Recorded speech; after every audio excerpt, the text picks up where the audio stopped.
صاحب صاحب الیکشن را روان دی او عموما په الیکشن په ورځو کې چې کله کوریج کیږي نو مسایل چې دی هغه اکثر ډیسکس کیږي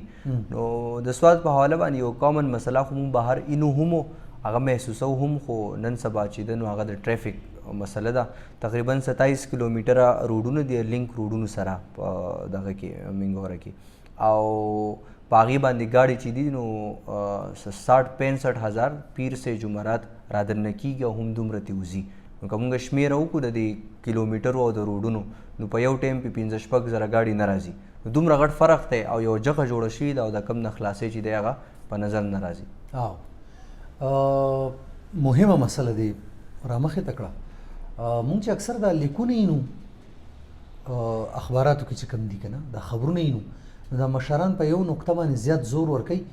چې دا روډونه والي صاحب په هغه وخت کې د یو څو ګاډو دپاره رخ کړو او اوس پې آبادي پې دومره سیوا ده چې په دې مخکې ورځو کې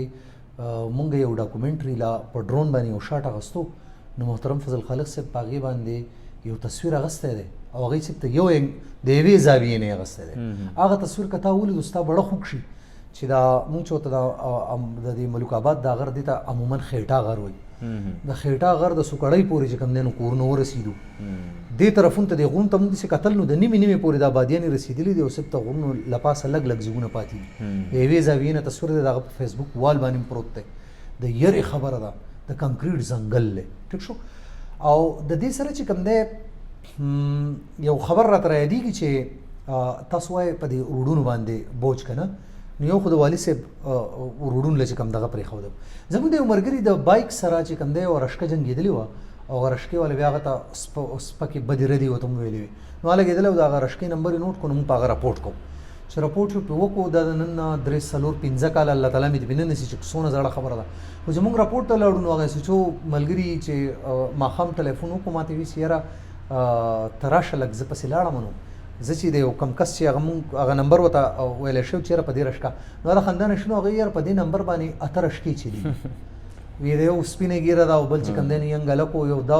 او دا خو 8 کسې دي اوس په څنګه چې دي زموږ ملګری هم د خندانه شنو چې ته په یو نمبر باندې 10-12 دا 4-5 کالو مخکې خبره کوم چې ته په یو نمبر باندې 8 رشکې 9 رشکې چلې داسې به نور هم که نه بل په ثابت پاکستان کې چې کوم دی نو دا 3 سټروک رشکې دي که 2 سټروک دي څو ته وایي دغه په دغه باندې زه نه یم پوه چې دا کم سټروک دي خو دا رشکې په هر ځای کې چې بندي شوي دي نو دا ټوټل الله تعالی چې کم ځای څه بندېږي که نه هغه سوات ته رارسي او د سوات په دې محدوده خاریه چې کوم منګوره ده په دې باندې هغه رارسي نو چې څونه بې قاعدګیانې دي او څونه بې ضابطګیانې دي اته راوستي دي او د روډ که هر ځای کې یو شی بندېږي هغه ته په دې روډونو ځغلی نو بیا به یې د قالي چې موږ پکې نن سبا پیدل نه شو ګرځېدی په روډ کې. د رکشې نه راته خبره یاد کړه زموږ د ټریفیک په مسله کې یو کنټریبیوشن غټ کنټریبیوشن چې دی هغه د رکشو دی که موږ د خپل د منګورې د سړکونو حساب کتاب وکړو نو دا څومره رکشې چې دي دا صرف دا رکشې پې هم نه راځي نور ګاډي او ټرکونه او دا خو دغه خبره ده نو په دې کې یو کوشش شوی هم و چې یاره دا غیر قانوني رکشې چې دي دا غیر قانوني مې ځکه هایلایټډ وي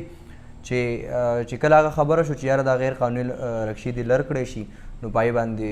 څه حلقې چې د غریبانان دي او دغه دي خو هغه هم لکه کلیر خبره ده چې کم شي سره غیر قانوني ولګي نو پای کې بیا امیر او غریب او دا قصې نه خبره وځي لکه یو غریب سړی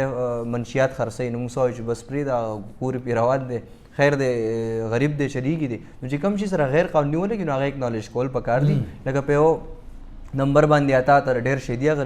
رجسټرډ شوي نه دي نو هغې دا مسله جوړه کړله چې هلته یې مونږ ته د ټرافیک نظام چې دی هغه ډېر زیات خراب کړی یو صاحب صاحب زمونږ د بازارونو تجاوزات چې دي که نه چې هغه ډېر زیات بد حال دی په دې هم کوشش شوی دی به تاسو هم نوټ کړي چې تجاوزات چې دي هغه ډېر زیات یو هغه کم حد چې و د هغې نه هم دغه شوي دي او کوششونه پې هم کېږي دغه ختم شي یو کنټریبیوشن پکې دی هم دی او په دې باندې راته بله خپل ذاتي یوه قصه راته رایاده شوه په دې غورۍ کنده چې ورته وایي په دې طرف تلم او د یو دکاندار چې کوم دی نو هغه د خپل دکان دا سامان یې بار لګولی نو زه د یو پکي سره ټچ شوم نو هغه پکې ما راونیو ورته ونه شو خو دکاندار ډېر په قار راووتو ما ته وایي دا سترګې غړوه که نه زه په هغه دفتر کې ډېر خفه ناست وم نو ما ملګرو تپوس وکړو چې ولې ما وی یاره په منګوره کې په اولني ځل ما یو کس ته ووایي چې زه بخښنه غواړم او ما لکه زه بخښنه غواړم دا پکې کار راته وشوی، زه بخښنه غواړم ما غلط کار وکړو. نو ما ته وایي چې نه بخښنه ځان له غواړه خو د سترګې غړوه. ما د هغه د زنې نه لاس لاندې کوم چې زه بخښنه غواړم. ما که دا پکې راته وشوی ما ورته له دې پیسې درکړې خو زه بخښنه غواړم. ځکه چې دا شرونه او دا خو هغه خلک کوي چې یاره د هغو سره چې څه ډېر ټیم وي. نو زه په دې لاره را روان وم چې ما دته 3 پیرې د بخښنې ووې او دله ما د زنې نه لاس لاندې کړو. زه په دفتر کې ډېر خفه نسوم. نو په دې دفتر کې بیا زما په ذهن کې هسې دا خبره راله چې په دې کې خو زما د بخښنې ځای نه جوړېدو، د خو خپل نیم دکان بهر راویستی ته په دې دکاندار ته لاس واچوه. نو دلته کې چې کوم دی نو د بازار د یونین په شکل کې یوه مافیا ده، ټیک شو. اب راشي چې ښه ته په مونږ رزق بندې زه دې ته مافیا زویم. یو سړی دې په خفه کېږي نه، د بازار یونین مافیا ده، د رشکو یونین مافیا ده، د ګاډو یونین دا چې څونه دي د یونینونه دا مافیاز دي. دوی به همیشه په غلط کار کې چې کوم دی دغه کس مرګرتیا کوي، ټیک شو. ښه تاسو خبره د رشکو کړې وه نو په دې کې یو مثال زما ذهن له راتلو خو بیا زما د ذهن نه واورېدو. زه بس په دې پورې خبره وکړم چې بیا به دغه خلک راځي. ها مثال لایق شو کم پر رشکو باندې چې بندیز په کوم وخت کې لګېدو نو زموږ سابقه ایم پی ایس صاحب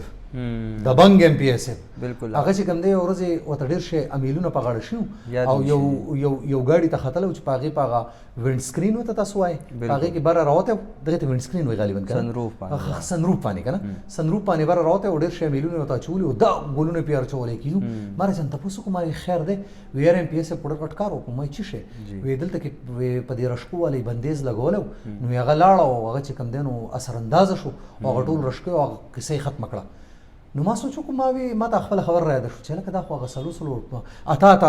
رشکې چې کوم دی اته او نهه او اووه هر څونه چې دي دا په یو نمبر باندې رشکې دي. نو وایي د دې خو بندېده پکار وو. نو ګوره هغه دبنګ ایم پی ایس صاحب لاړ هغه ولګېد هغه غیر قانوني خلک وایي دا خو زما ووټ دی هغه روډ بیا هغه بوجي بیا په روډ راوستو. اوس که ته دغه د غورۍ کندې د سایډ د دغې ملګري باندې ته کمپلین کې یا که دغه ځای تصویر وباسې او په اخبار کې لګې چې د بازار یونین در پسې راپاسي نو ته به کم دا خو ټولې مافیاز دي. په دې مافیاز کې چې کوم دی نو مونږ به د مینګورې د بهترۍ هېڅ سوچ مونږ نشو کولی. تاسو ته عوام نه مران نه کړي جوز دا خبره سي سیاسي طرف ته ځي ایم پی ایس چې راغی کنه ما ته پته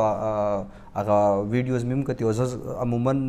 په دغه طرف باندې تیریږم نو په هغه وخت زه هم داسې راغی لکه د فلم هیرو چې نو که اوس مونږ د دې لږ په دې غور وکړو نو د 100,000 ووټونو دپاره د ټول ښار چې کوم انټرسټ و هغې قربان کو او داسې خلکو دپاره مونږ بیا لاسونه پړقوو بیا وایي ستنو له ووټونه ورکوو چې بس ستنو له او دې له ووټونه ورکوئ دا خو پکې دا خبرې اوږدېږي ځکه چې په دې کې کنټریبیوشنز ډېر دي. صاحب صاحب زه هم په دې به ختم کړو